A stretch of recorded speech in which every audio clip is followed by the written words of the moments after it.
आजी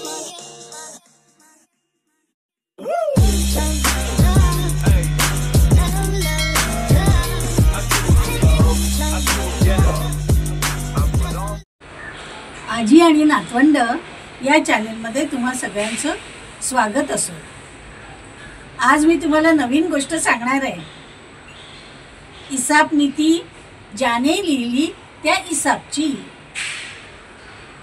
या इसापने इसाप नीती मध्ये अनेक दंतकथा लिहिल्या आणि त्याच्यातून त्याने आपल्याला प्रत्येक प्रकारचा बोध दिलाय। म्हणजे बोध म्हणजे शिकवण दिलेली आहे, म्हणून त्याला दंतकथेचा जनक असं म्हणतात। आता दंत म्हणजे काय, दंतकथा म्हणजे काय, तर इमॅजिनरी स्टोरीज म्हणजेच काल्पनिक कथा। आता इसाप नीतीच्या पुस्तकामध्ये सगळे प्राणी आणि पक्षी बोलतात। खरोखर प्राणी आणि पक्षी बोलतात का? नाही, म्हणून त्याला दंतकथा म्हणतात। तर हा इसाप 6व्या शतकात होऊन गेला। शतक म्हणजे सेंचुरी। 2001 पासून ते 2100 पर्यंत एक शतक, आणि आता तर आपण 2025 मध्ये आहोत, बरोबर? तर असा हा इसाप आई वडिलांना म्हणजे तो जन्मताच गुलाम होता, कारण त्याचे आई बाबा गुलाम होते, तो ग्रीक गुलाम होता। असा हा इसाप दिसायला कसा होता? अत्यंत काळा कुळकुळीत, बारीक देह, शरीराने कुरळे केस, असं मोठं नाक, मोठं पोट आणि बटबटीत डोळे। हे रूप बघून सगळी लहान मुलं, बायका म्हणजे स्त्रिया त्याला घाबरायच्या। म्हणून मालकाने काय केलं, त्याला शेतावर त्याला ठेवून दिलं नोकरीला। बरेच दिवस गेले आणि एक दिवस मालक शेतावर जायला निघाला। वाटेत त्याला त्याच्या मित्राचं शेत लागलं। त्याची होती अंजिराची शेती।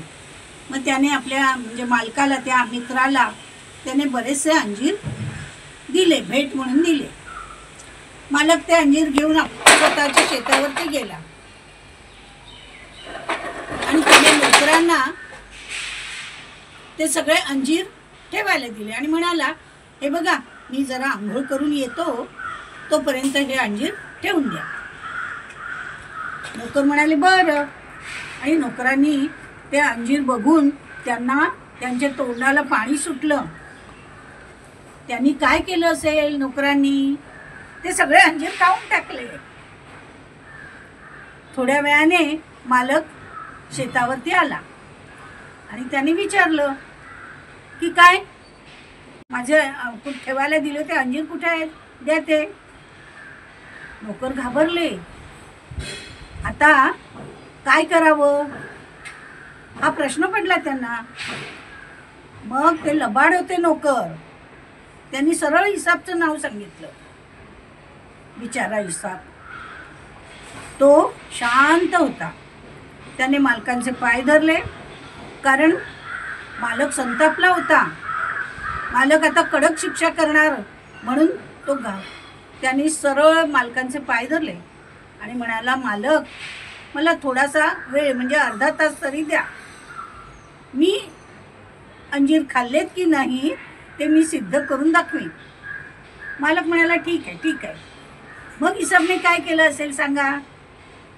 त्याने एक पातेलं घेतलं, त्याच्यात गरम पाणी केलं आणि मीठ घातलं त्या पाण्यात, गरम पाण्यात, आणि ते पाणी, मिठाचं पाणी प्यायला। अगदी 1 मिनिटातच त्याला कितीतरी उलट्या झाल्या। त्या उलटीतून अजिबात अंजीर पडले नाहीत, अंजिराचा कण देखील पडला नाही, कारण त्याने अंजीर खाल्लेच नव्हते, हो की नाही? मग काय, मालकाला कळलं की इसापवरती उगाचच आपण संतापलो। मग त्यांना ती नोकरांची लबाडी कळली, पण नोकरांनी पण मग मालकाकडे माफी मागितली। तर असा हा इसाप अत्यंत हुशार होता, चतुर होता। बरं का मुलांनो, तुम्हाला ही गोष्ट आवडली का?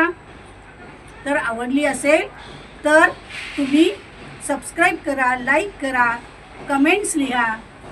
हां, तर पुढच्या वेळेला आपण पुन्हा अशीच इसाप नीतीमधलीच गोष्ट आपण बघणार आहोत की जी इसापने लिहिलेली आहे. बरोबर. चला तर मग बाय बाय. बघूया नवीन गोष्ट पुढच्या वेळेला लवकरच.